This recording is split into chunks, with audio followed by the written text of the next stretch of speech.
আসসালামু আলাইকুম রহমতুল্লাহ। Dear audience, আশা করি সকলে ভালো আছেন। আলহামদুলিল্লাহ, আমিও ভালো আছি। আজকে নিয়ে আসলাম কপির ব্যবসা নিয়ে বিভিন্ন তথ্যবহুল আলোচনা।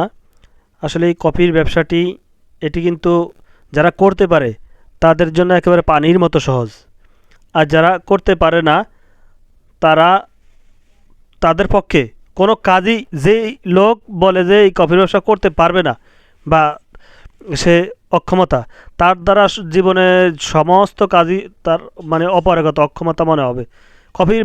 কফির এই ব্যবসার মতো সহজ কাজ আর পৃথিবীতে আছে কি না জানি না। যেরকম চালানো লাগে অল্প, পুঁজি লাগে অল্প টাকায়, ব্যবসা মনে করেন যে এটা একেবারে সোজা, একেবারে সোজা। আপনার সমস্ত ব্যবসার লস আছে, হ্যাঁ, লস আছে, থাকাটাই স্বাভাবিক, কিন্তু কফির ব্যবসা লস নেই। কফির ব্যবসার লসের পার্সেন্ট একেবারে জিরো। যারা নতুন উদ্যোক্তা হতে চাচ্ছেন বা এই কফির ব্যবসা করবেন, কফির ব্যবসা করার ইচ্ছা, আপনারা যদি আপনাদের আপনাদের মেন পুঁজি, মেন বেচাকেনায় আপনার মনোবল, মনের হিম্মত, আপনি যদি মনে সাহস নিয়ে এই ব্যবসায় নামতে পারেন, তাহলে আপনি ব্যবসা সাকসেসফুল। আপনার প্রতি মাসে আপনার অনায়াসে 30 থেকে 35 হাজার টাকা ইনকাম আসবে ফুল টাইম করতে পারলে, আর পার্ট টাইম করলেও 10-15 হাজার টাকা আসবে। তাহলে আপনারা চিন্তা ভাবনা যদি মানে ঠিক রাখতে পারেন, যদি মনোবল হিম্মত রাখতে পারেন, তাহলে ব্যবসা শুরু করে দেন দেরি না করে। এই যে ছেলেটিরা আপনারা দেখতে পাচ্ছেন, বয়স একেবারে অল্প, 16 কি 17।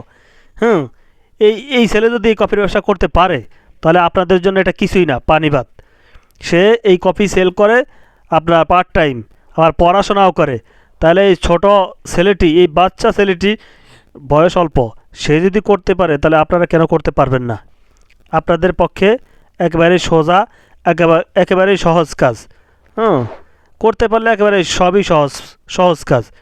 আপনারা যাবেন, এটা এই কফিটা সেল হয় মূলত বিভিন্ন মার্কেট, বাজার, হাটে, বাজারে, তরকারি বাজার, মাছ বাজার, তারপরে আপনার মোবাইল মার্কেট, ইলেকট্রনিক্স মার্কেট, পাইকারি বিভিন্ন মার্কেট, পাইকারি পাঞ্জাবির বাজার, গেঞ্জির বাজার, এবং হার্ডওয়ার্কের মার্কেট, বিভিন্ন জায়গায় বিভিন্নভাবে আপনারা এই ব্যবসাটি করতে পারেন। অর্থাৎ বাজার ঘাটে বেশি চলে, কেননা